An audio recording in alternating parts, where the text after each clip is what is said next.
20 out of 26 free plays here on the video report I have cashed in over the past 3 weeks. 20 out of 26.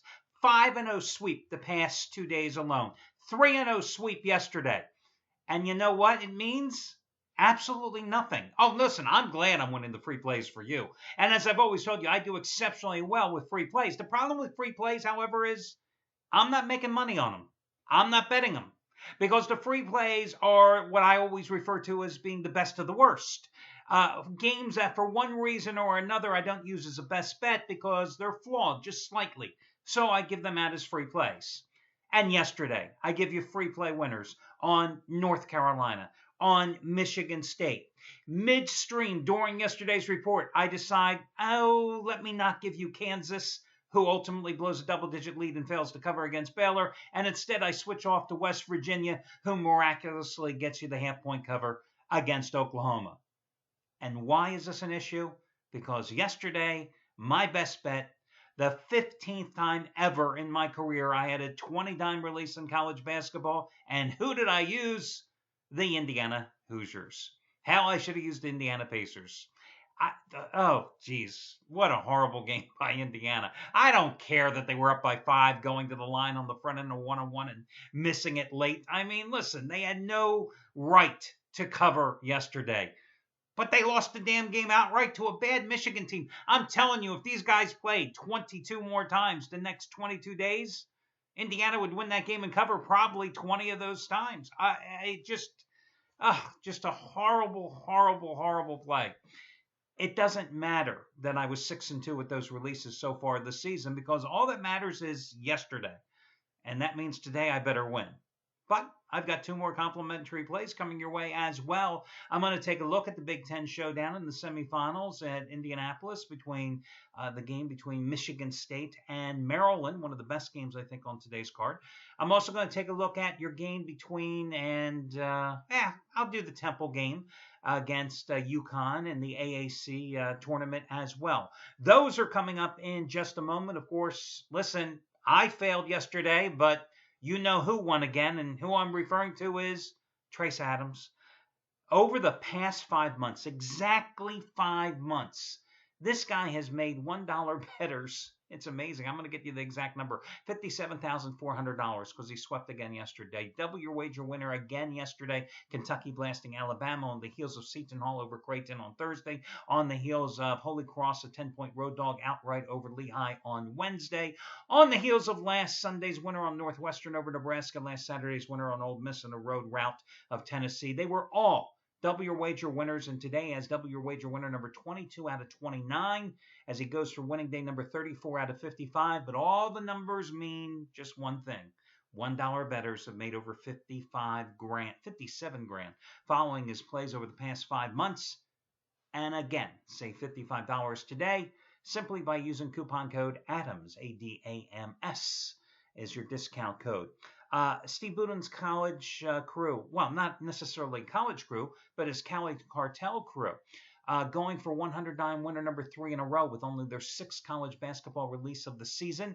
It's your Kansas-West Virginia game. Last Saturday, it was UL Monroe over Georgia State. 2 Saturdays ago, it was LSU over Florida. You got them both at substantial discounts. Same thing goes today by using coupon code 100DIMES, 100DIMES. Jeff Benton. What has Jeff Benton done here?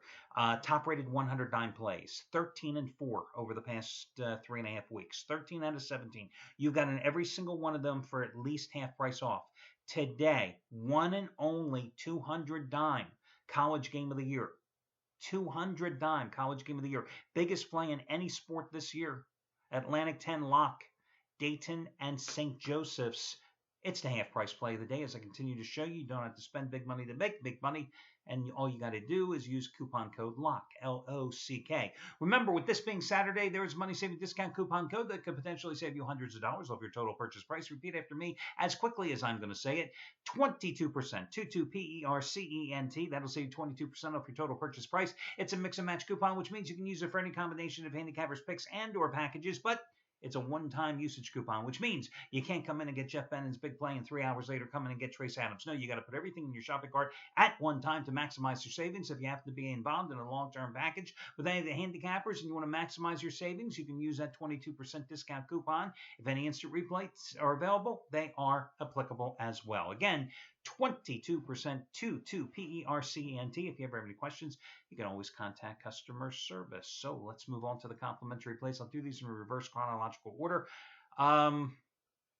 Michigan State, 7-point favorite. Gave you Michigan State yesterday. Going to come right back with the Spartans here today. Spartans won the lone season matchup between these two, Maryland and Michigan State, back on January 23rd. Sparty winning at home 74-65. That began their current 11-1 run, in which they have covered every single one of those games, with the lone loss coming by 1 point on the road in Purdue against overtime. And how ironic, because Purdue is playing Michigan today, and they will beat Michigan today, and you can have that rematch tomorrow in the Big Ten championship game. Now, Maryland shot just 38.6% in that road loss to Michigan State. Even though their number one scorer, Melo Trimble, had a good game, 24 points, Michigan State won that game despite shooting just 36.1%. So they didn't even shoot well. But the key then, and the key I think today, will once again be the fact that Michigan State has size and Maryland simply doesn't play well down low. They out-rebounded the Terrapins by 12 points in that first game. Terrapins coming off a 97-86 win over Nebraska yesterday. They were up by as many as 25 points in that game. But Nebraska worked their way back, made it a 6-point game with 1:37 to play. And I think when you get in the college conference tournaments like this, you always have to figure and look at, well, who played the early game, who got extended in the later game, and if that's going to affect that team, if those two teams, the one that played early and the one that got extended later, have a rematch today, and I think that definitely has to be factored into this one. Michigan State took care of business yesterday, 81-54 over Ohio State, beating the Buckeyes for a third time over the past 3 weeks. Denzel Valentine, who was my National Player of the Year, and if he isn't given that award, I don't know why. I mean, he just continued his phenomenal season. 19 points, 9 rebounds, 8 assists yesterday. First meeting, alone meeting against Maryland, he had 19 points, 14 rebounds, 8 assists. But Bryn Forbes, who led the Big Ten in three-point shooting, a deadly sharpshooter from outside, 4 more three-pointers against Maryland in the first meeting. He had 25 points in that game as well.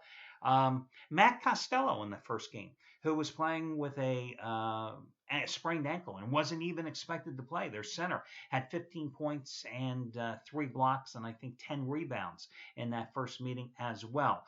Again, in that first game, Michigan State out-rebounded Maryland 46-36. They really killed them on the offensive glass, 17 offensive rebounds. And it's kind of ironic because, Maryland swept the regular season meetings a year ago going 2-0, and then Michigan State beat them by 4 in the tournament.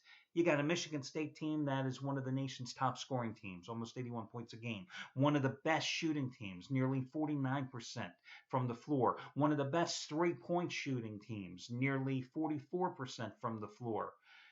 One of the best rebounding teams, a rebounding margin of plus almost 12 boards a game. I got to go with them here. They've covered 23 of their last 31 as a favorite. Why not ride them once more in this contest? Now, your other game is going to be Temple and Connecticut. I don't get the line. I really don't. I mean, Temple, they took like a siesta yesterday. I mean, they had no problem beating South Florida, and they shouldn't have had any problem beating South Florida. They rolled 79-62. I don't think Temple lets up today against UConn because remember, Temple still in the back of their mind knows that last year the tournament committee basically told them that they were the last team out.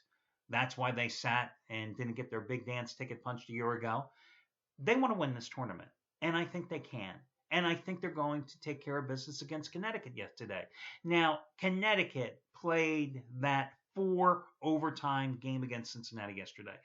I mean, it wasn't the 6 overtime game that, Syracuse and Pitt maybe played a few years ago, but it was a damn entertaining game, okay? And I mean, you saw that miraculous shot by Adams of Connecticut that extended it to the extra overtime, right? I mean, just phenomenal game.